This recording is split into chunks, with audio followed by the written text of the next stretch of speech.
Love Shorts. Love Shorts. Love Shorts.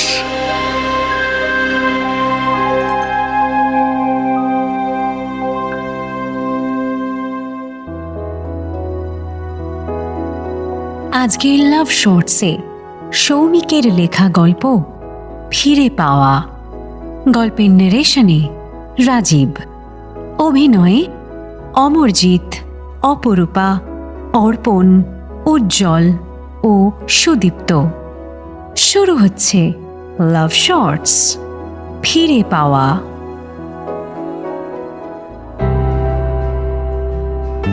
সব সম্পর্কের নাম থাকে না, কিছু সম্পর্ক থাকে যেগুলোকে মানুষ লুকিয়ে রাখে কিন্তু ভুলতে পারে না। আকাশটা আজকে বড্ড দম বন্ধ করা, না রোদ না বৃষ্টি। ট্রেনের জানলার ধারে বসেই বাইরের দিকে তাকিয়ে দেখছিল আদ্রিত মল্লিক। বীরভূমের মল্লারপুরের বিখ্যাত মল্লিক পরিবারের ছেলে আদ্রিত বাড়ি ফিরছে বছর 7 পর, তাও একটা শরিকি ঝামেলার জন্য। ট্রেনটা এই মুহূর্তে অজয় নদী পার করছিল, আর আদ্রিতের চোখটাও একবার জলে চকচক করে উঠল, যেন একবার চোখের পাতা বন্ধ করলেই 2 ফোঁটা জল গড়িয়ে পড়বে। কিন্তু না, তা হলো না। আদ্রিত সামলাতে জানে নিজেকে। 7 বছর আগে পারত না, এখন শিখে গেছে। সে এক মনে জানলা দিয়ে বাইরের দিকে তাকিয়ে রইল। হঠাৎ কানে এলো এক পরিচিত কণ্ঠস্বর। পকেটে থাকলে 10 টাকা, থাকবে না হাতটা আপনার ফাঁকা। খালি মুখ রাখা কিন্তু দোষ, কারণ চলে এসেছে পরেশ ঘোষ। সেই পরেশ কাকু প্রায় 30 বছর ধরে এই রুটে ট্রেনে হকারি করছে। বাদাম, ডালমুট, চিড়ে ভাজা, এসব আর কি। আদ্রিতদের গ্রামেই তার বাড়ি, আর তার সেই বিখ্যাত ছড়া, যার খেতে ইচ্ছে করবে না সেও কেনে। আদ্রিতর রুটিন ছিল রোজ কিছু না কিছু কেনা। যখন সে বর্ধমানে চাকরি করত, হঠাৎ আদ্রিতকে দেখতে পেল। আরে আদি, কত বছর পর তোমায় দেখলাম, বাড়ি ফিরছো নাকি? হ্যাঁ পরেশ কাকু, ভালো আছো? হ্যাঁ, আমি তো একই রকম। তো তোমার চেহারা কি হাল করেছো? সে কি গো, এখন তো রোগা হওয়াটাই ফ্যাশন। জানি না বাবা, এখন কিসব উঠেছে। দাও একটা মিষ্টি বাদাম দাও, এত বছর পর দেখা হলো। হ্যাঁ হ্যাঁ, এই যে না, কেটে দিলাম। আচ্ছা জানো, বড় বাবু মানে তোমার বাবা সেই যে চিঠি লিখেছিল না আমাদের ওই মাটির রাস্তাটা, হ্যাঁ ওটা এখন পাকা হয়ে গেছে। বাহ, তাই নাকি? তাহলে তো একদিন গিয়ে দেখতে হচ্ছে। হ্যাঁ দেখবে, আলবাত দেখবে, আর আমাদের বর্ষাকালে অসুবিধা হয় না। আচ্ছা আসছি আমি। হ্যাঁ, পকেটে থাকলে 10 টাকা, থাকবে না হাতটা আপনার ফাঁকা। খালি মুখ রাখা কিন্তু দোষ, কারণ চলে এসেছে পরেশ ঘোষ। নিয়ান নিয়ান নিয়ান। এই বলে পরেশ কাকু আবার তার বিখ্যাত ছড়া বলতে বলতে চলে গেল। এই লাইনে পরেশ ঘোষ খুব পরিচিত, আর পরিচিত মুখ, পরিচিত নদী, পরিচিত গন্ধ, সব যেন আস্তে আস্তে আদ্রিতর দম বন্ধ লাগতে শুরু করলো, ঠিক 7 বছর আগের মতো। দেখতে দেখতে মল্লারপুর স্টেশন চলে এলো। স্টেশন থেকে নেমে রিকশাতে বললেই হয় যে মল্লিক বাড়ি যাব। তা আদ্রিতকেও সবাই এমনিই চেনে। বাড়ি পৌঁছেই আদ্রিত প্রথম তার মা বাবার ঘরে গেল। এটা তার ছোটবেলার অভ্যাস। মা মারা গেছেন বছর 7 হলো, বাবা আছেন। কাকু কাকিমা, বোন সবাই একই বাড়িতে থাকেন। আদ্রিত ঘরে ঢুকে দেখল তার বাবা মানে সোমেশ্বর মল্লিক কিছু একটা দলিল নিয়ে পড়ছেন। যাই হোক, আদিকে দেখে তারও চোখটা একটু ভিজে উঠল। ছেলে বাড়ি এসেছে এত বছর পর।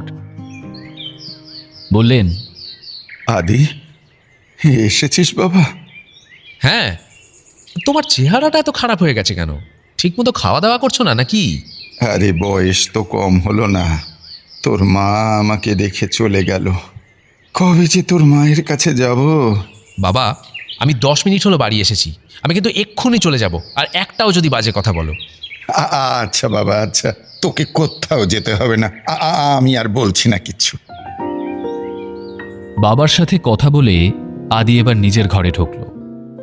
ঘরে ঢুকেই আর নিজেকে সামলাতে পারল না। যত জমা কান্না, যত অভিনয় ছিল, সব ভেঙে বেরিয়ে পড়ল অনেকটা ওই ব্যারেজে জল ছাড়ার মতো। এই তো আদির সেই প্রিয় কোলবালিশটা, যেটা নিয়ে বোনের সঙ্গে কি অশান্তি সেবার। কাকুরা এখন গেছে বোনের হোস্টেলে ওর সঙ্গে দেখা করতে। বোন উড়িষ্যার একটা কলেজে পড়ে, রেসিডেন্সিয়াল কলেজ, ওখানেই থাকে। মাঝে মধ্যে কাকু কাকিমা দেখা করতে যায়। যাই হোক, বাবার সঙ্গে বসে আদি রাতের খাবার খেয়ে নিজের ঘরে এলো। এসেই ডান দিকের দেওয়াল আলমারিটা খুলল। খুলেই একটা বোঁতকা গন্ধ তার নাকে যেন ঝাপটা দিয়ে গেল। ঘর একদম টিপটপ গোছানো, কিন্তু এই আলমারিটার চাবি আদি নিজের কাছেই রেখেছিল। প্রায় 7 বছর পর এটা খোলা হলো। সেই ব্রাউন রঙের ডায়েরির মধ্যে দেখতে পেল এখনো সেলোটেপ দিয়ে আটকে রাখা আছে একটা শুকিয়ে কালো হয়ে যাওয়া প্রায় এরম একটা গোলাপ। এটাই তো সুবর্ণা ওকে প্রথম ভ্যালেন্টাইন্স ডের দিন দিয়েছিল। সুবর্ণা হলো সুবর্ণা মজুমদার, কিন্তু সে এখন নেই আদ্রিতর সঙ্গে। কি হয়েছিল 7 বছর আগে? চলুন একটু ফ্ল্যাশব্যাকে যাই। আদ্রিত সেদিন টিউশনে পড়া করে আসেনি, তাই স্যার সবার সামনে ওকে খুব বকেছিল। আদ্রিত আর সুবর্ণা একই বাংলা স্যারের কাছে পড়তো। তখন ওরা ক্লাস 11-এ পড়ে, কিন্তু ওদের বন্ধুত্বটা প্রাইমারি স্কুল থেকে। পড়া থেকে বেরোনোর পর সুবর্ণা বলল, এই আদি, চল তোকে আজকে আইসক্রিম খাওয়াবো। চল চল, তাহলে ওই মুখার্জি পাড়ার দোকানটায় যাবি? হ্যাঁ চল না। শোন না, বলছি এবারে নববর্ষের দিন তোদের দোকানে কোল্ড ড্রিঙ্কসের বদলে কিন্তু আইসক্রিম রাখবি, কেমন? আরে আমার কথায় কিছু হয় না রে, বাবা জেঠু যা ঠিক করবে তাই। তাহলে আর কি, চ। আর আস্তে সাইকেলটা চালা না, তাহলে তো আর একটু বেশিক্ষণ সঙ্গে থাকতে পারি। এই না না, মা বকবে। সুবর্ণা আর আদ্রিত তখন ওই স্কুল লাইফের প্রেমটাই করে, ওই দিক বিদিক না ভেবে যে প্রেমটা হয় আর কি। সুবর্ণাদের বিখ্যাত জামা কাপড়ের দোকান। প্রত্যেক পয়লা বৈশাখের দিন খুব ধুমধাম করে পুজো হয়। সুবর্ণা আর আদ্রিতর বন্ধুত্বটা তো সেই ছোটবেলা থেকেই দুই বাড়িতে জানে, কিন্তু যেটা দুই বাড়িতেই জানে না সেটা হলো এই বন্ধুত্ব কখন প্রেমে কনভার্ট হয়ে গেছে। যে প্রেমের কথা কেউ মুখে বলেনি, কিন্তু দুজনেই জানত একজন ছাড়া অন্যজনের দিন যেন অসম্পূর্ণ। সেই দিন আইসক্রিম খেতে খেতে হঠাৎ সুবর্ণা বলেছিল, এই আদি, তুই কি কোনোদিন এই গ্রাম ছেড়ে চলে যাবি? আরে পাগল নাকি, তোকে ছেড়ে কোথায় যাবো বলতো? জানি না রে, মাঝে মাঝে খুব ভয় করে। আরে ভয় কিসের? সব ভালো জিনিস নাকি একদিন হারিয়ে যায়। আদ্রিত তখন হেসে উড়িয়ে দিয়েছিল কথাটা। তখন কে জানত এই কথাটাই একদিন সত্যি হয়ে দাঁড়াবে ওদের জীবনে। সময় গড়াতে লাগলো। ক্লাস 12 শেষ হলো, কলেজে ভর্তি হলো দুজনেই। আদ্রিত বর্ধমানে আর সুবর্ণা রইল মল্লারপুরে তাদের দোকান সামলানোর জন্য। প্রথম প্রথম সব ঠিকই চলছিল, ফোনে কথা, মাঝে মাঝে দেখা, কিন্তু ধীরে ধীরে কিছু একটা বদলাতে শুরু করলো। একদিন হঠাৎ আদ্রিত ফোন করেও সুবর্ণাকে পেল না।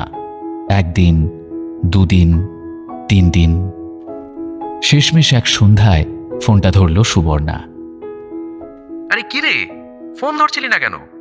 দোকানে খুব কাজ ছিল। আচ্ছা, এত কাজ যে একটা ফোনও করা যায় না? সব সময় তো আর নিজের মতো থাকা যায় না আদি। মানে? কিছু না, পরে কথা বলবো। সেই পরে আর আসেনি। তারপর একদিন আদ্রিত হঠাৎ জানতে পারল সুবর্ণার বিয়ে ঠিক হয়েছে। সেদিন রাতেই আদ্রিত ছুটে গিয়েছিল সুবর্ণাদের দোকানের সামনে। এই সুবর্ণা, এটা কি শুনছি? সত্যি। তুই তুই আমাকে একবারও বললি না? বলার সুযোগ পাইনি। সুযোগ পাসনি নাকি ইচ্ছেই ছিল না? আদি, সবসময় নিজের ইচ্ছে মতো চলা যায় না। তাহলে তাহলে এতদিন যা ছিল সেটা কি ছিল? একটা সুন্দর ভুল। এই কথাটা শুনেই যেন ভিতরটা ভেঙে গিয়েছিল আদ্রিতের। সেই রাতেই সে ঠিক করেছিল এই গ্রাম ছেড়ে চলে যাবে। বর্তমান 7 বছর পর। ডায়েরির পাতাটা বন্ধ করে আদ্রিত দীর্ঘশ্বাস ফেলল। ঠিক তখনই দরজায় টোকা পড়ল। কে? আমি নিতাই কাকু। নিতাই কাকু আদিদের বাড়ির পরিচারক, 50 বছর ধরে আছে। আসুন কাকু। আদি, একটু বাইরে আসবি? কেউ তোকে দেখতে এসেছে। আমাকে? আদ্রিত অবাক হয়ে বাইরে এলো। বাইরে এসে দাঁড়িয়ে সে যেন এক মুহূর্তে পাথর হয়ে গেল। দরজার সামনে দাঁড়িয়ে সুবর্ণা। তুই হ্যাঁ, আমি। এখানে কেন? তোকে একটা কথা বলার ছিল অনেক দিনের। 7 বছর পরে? হ্যাঁ, 7 বছর পরে। আদ্রিত চুপ করে দাঁড়িয়ে রইল। এখন বল, কি বলতে এসেছিস? যেদিন তুই শুনেছিলি আমার বিয়ের কথা, সেদিন আমি মিথ্যে বলেছিলাম। মানে? আমার বিয়ে হয়নি। হ্যাঁ, বাবার খুব বড় লোন ছিল রে, দোকান ডুবে যাচ্ছিল। বাবাকে ব্যাংক থেকে এসে বলে গেছিল যে দোকান ওরা নিয়ে নেবে। আরও কিছু মহাজনদের কাছে ধার হয়েছিল। রাস্তাঘাটে লোকে বাবাকে দেখে উল্টোপাল্টা কথা বলছিল। আমার বিয়ের কথা ছড়ানো হয়েছিল শুধু লোকের মুখ বন্ধ করার জন্য। তাহলে আমাকে বললি না কেন? কারণ তুই তখন নিজের পড়াশোনায় ব্যস্ত ছিলি। আমি চাইনি তোর জীবনটা আটকে যাক। ঠিক তখনই আদ্রিতের বাবা সোমেশ্বর মল্লিক ধীরে ধীরে সামনে এলেন। সত্যিটা আমি লুকিয়ে রেখেছিলাম আদি। তুমি? হ্যাঁ, সুবর্ণার বাবার লোনটা আমি মিটিয়ে দিয়েছিলাম। তাহলে? একটা শর্তে। কি শর্ত? তুই যেন গ্রাম ছেড়ে চলে যাস। কারণ আমি চেয়েছিলাম তুই বড় হ, এই ছোট্ট গ্রামে যেন আটকে না থাকিস।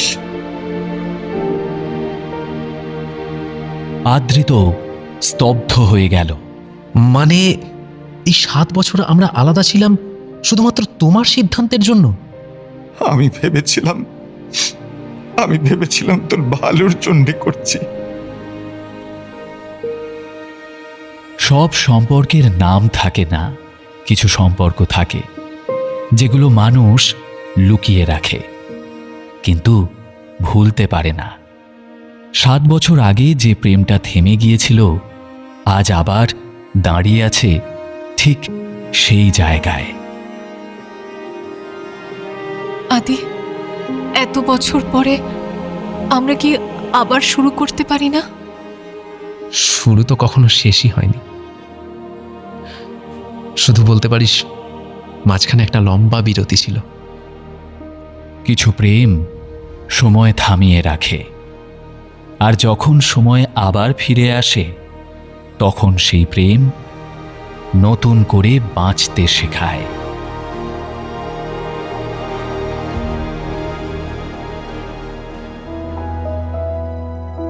লাভ শর্টসে আজ শুনলে সৌমিকের লেখা গল্প ফিরে পাওয়া। গল্পের ন্যারেশনে রাজীব, আদ্রিত, অমরজিৎ, পরেশ কাকু, অর্পণ, সুবর্ণা, অপরূপা, নিতাই কাকু, উজ্জ্বল ও আদ্রিতের বাবা Sudipta.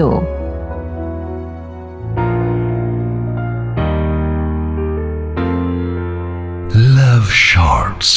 Love Shorts. On Love Junction. Every Friday at 9 p.m. Only on 107 FM Rainbow.